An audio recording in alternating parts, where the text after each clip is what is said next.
dans ma cuisine, nouvel épisode aujourd'hui.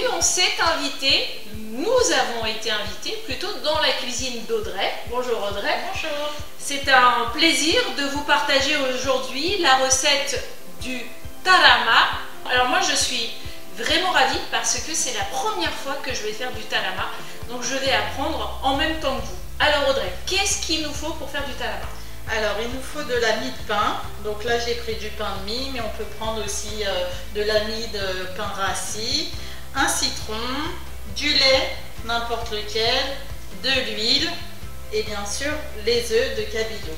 Alors là, combien d'œufs de cabillaud pour à peu près combien de grammes de tarama? Alors là je vais faire 100 grammes de tarama et du coup ça va faire quand même un apéritif assez important. C'est parfait parce que nous on aime les apéros, surtout en cette période un peu compliquée où on est pas mal chez soi, donc un tarama vite fait, bien fait à la maison. Allez c'est parti, on y va.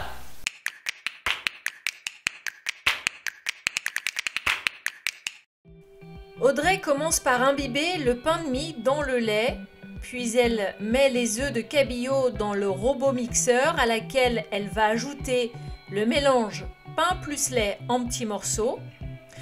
Pour la troisième étape, on incorpore de l'huile en continu dans le mixeur. Finalement, vous allez monter votre préparation comme une mayonnaise. La couleur de votre tarama va dépendre de la quantité de mie de pain et d'huile que vous allez utiliser. Il sera plus rosé ou plus blanc. Enfin, vous ajoutez le jus de citron et vous allez comprendre que c'est hyper simple de faire un tarama. C'est le robot qui travaille pour vous. Voilà, tous les jouets, le tarama est prêt. Parfois, ça peut tourner comme une mayonnaise. Donc, ma grand-mère me disait toujours pour rattraper ton tarama, tu mets un œuf entier dans la préparation pendant que le robot tourne.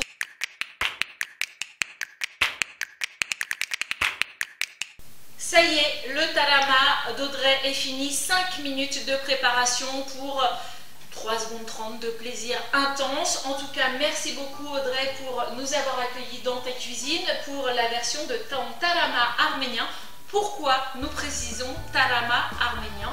Parce que nous avons utilisé des œufs de cabillaud. Des œufs de cabillaud que l'on peut trouver dans n'importe quelle épicerie fine, dans n'importe quelle épicerie orientale. Mais je me disais qu'on pouvait le décliner. Oui, il y a plusieurs recettes, donc je sais qu'il y en a qui le font avec des œufs de truite, des œufs d'oursin ou des œufs de limpe.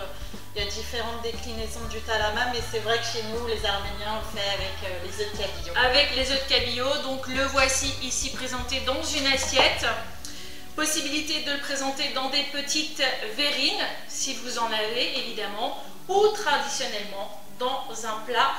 En tout cas, ça se mange sans faim, ça se déguste même avec du pain libanais, avec du lavash, le pain arménien, ou présenté sur des petits blinis.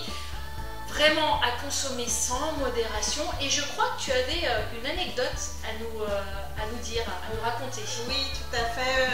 Ma grand-mère me disait toujours, Audrey, ne range pas ton tarama dans le frigo dans un plat rond, mais le ranger dans un plat rectangulaire ou carré. Par contre, je ne connais pas la raison, mais en tous les cas, il faut ranger le tarama au frigo dans un plat rectangulaire. Dans un plat rectangulaire, c'est comme ça, cherchez pas.